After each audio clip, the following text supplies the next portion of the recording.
Anatomie, fonctionnement, mystère et choses peu connues sur le pénis. Tout ce qu'il y a à savoir sur cet organe dans cette vidéo.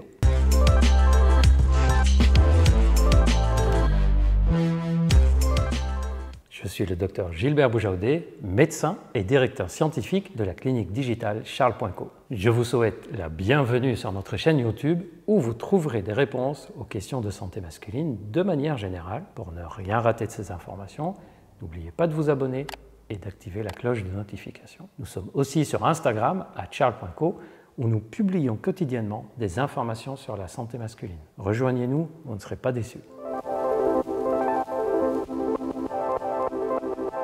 Le pénis, qu'on appelle aussi la verge, est l'organe mâle pour copuler et pour uriner. Avec les testicules, il constitue l'appareil génital mâle externe. Il est formé des éléments suivants. Les deux corps caverneux que vous voyez ici en blanc et le corps spongieux que vous voyez ici. Le corps spongieux s'élargit au bout pour former le gland. Le gland est entouré par le prépuce. C'est cette partie de la peau qui est retirée lors de la circoncision, par exemple. Le prépuce s'attache en dessous du gland par une bande de peau fine qu'on appelle le frein. Dans les corps caverneux, il y a essentiellement des vaisseaux sanguins, mais aussi des tissus conjonctifs et élastiques. Dans le corps spongieux, on retrouve l'urètre que vous voyez ici, l'urètre qui permet à la vessie d'évacuer l'urine vers l'extérieur du corps. Et ça se termine au bout du gland. L'urètre sert donc à conduire l'urine, mais aussi à conduire le sperme lors de l'éjaculation vers l'extérieur. Lors de la miction, les sphincters qui sont ici à la base de la vessie et qui sont aussi entourés par la prostate, s'ouvrent et l'urine traverse la vessie et les sphincters pour aller dans l'urètre et être évacuée du corps. Lors de l'érection, le sang va rentrer de façon importante dans les corps caverneux, mais aussi dans le corps spongieux, ce qui va donner une tension dans le pénis et donc une érection. Avec quand même une différence entre les corps caverneux et les corps spongieux. Les corps caverneux que vous voyez ici vont être beaucoup plus tendus et rigides que le corps spongieux qui gonfle mais n'atteint pas une rigidité complète.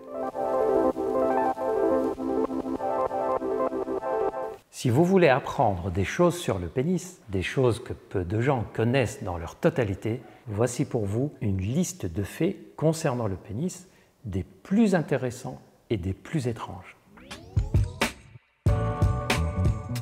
L'être humain n'a pas d'os dans le pénis, contrairement à d'autres mammifères qui en ont. On pense que comme l'homme a appris à utiliser ses mains, et donc il a appris à guider son pénis lors de la pénétration, l'os du pénis, qui joue le rôle d'un guide en fait, a disparu avec les siècles et n'a pas eu lieu de continuer.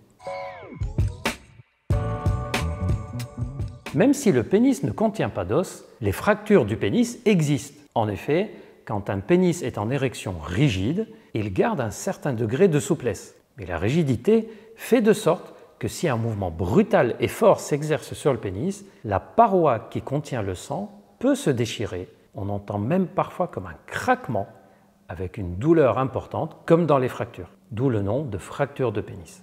Le sang sort sous la peau avec un hématome sous la peau. Il est important alors de consulter assez rapidement dans les 24 heures. Le pénis peut casser si une pression forte brutale s'exerce dessus, mais il peut aussi se courber si la pression est progressive et douce. Il peut même avoir une forme presque comme un boomerang lors de la pénétration. Aucun homme ne peut rétracter volontairement son pénis et le faire rentrer complètement dans son corps. Vous pouvez essayer, peut-être même que vous essayez maintenant. C'est impossible, alors que chez certains mammifères, c'est possible, surtout pour pouvoir protéger les organes génitaux en cas de danger et d'agression.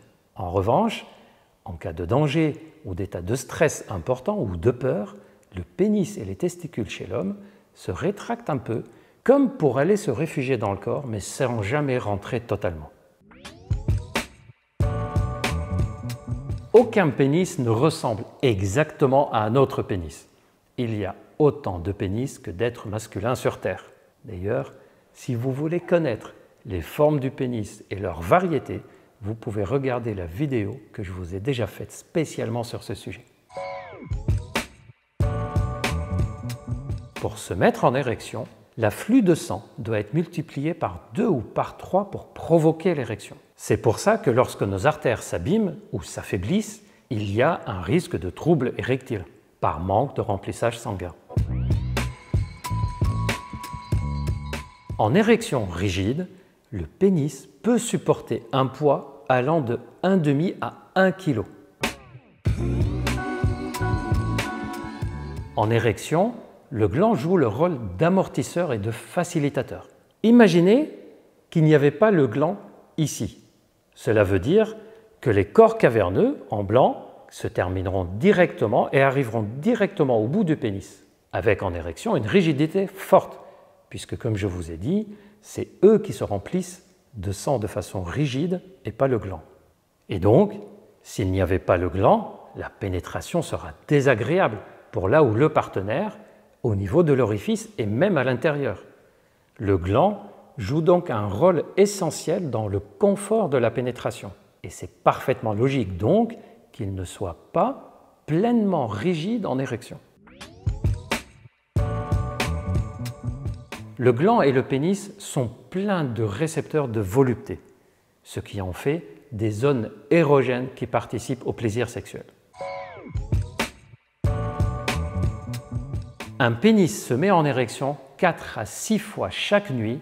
Chaque érection dure 10 à 20 minutes et elle a une rigidité entre 70 à 90% d'une rigidité maximale.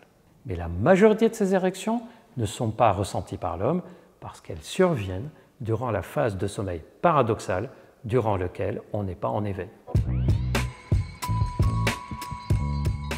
Une érection de plus de 4 heures d'affilée est dangereuse parce que le sang ne circule plus dans les tissus et les tissus peuvent alors nécroser.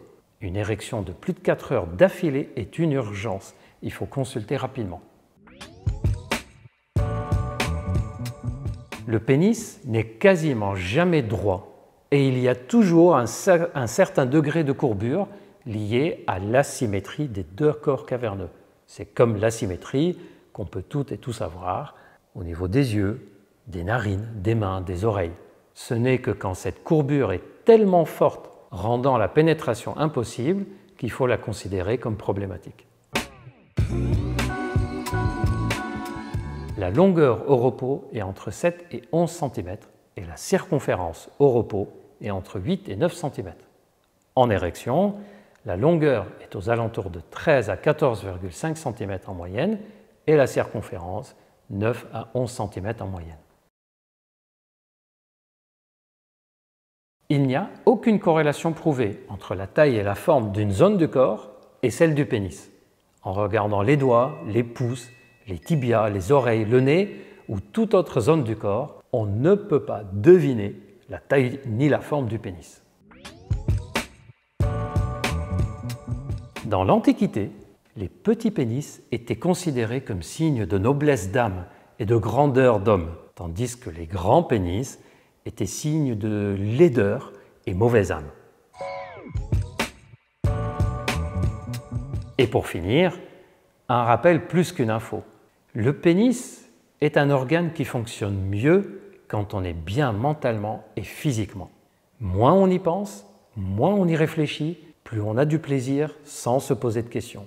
Et plus il nous donnera du plaisir, et moins on pensera. Merci de m'avoir écouté. N'hésitez pas à liker la vidéo si vous l'avez aimée et à laisser vos commentaires. Et pour plus de vidéos sur la santé sexuelle, mais aussi plein d'autres sujets, vous pouvez nous suivre et activer la cloche de notification. Il y a encore plein de sujets à partager avec vous. Je vous dis donc à très vite et d'ici là, prenez soin de vous.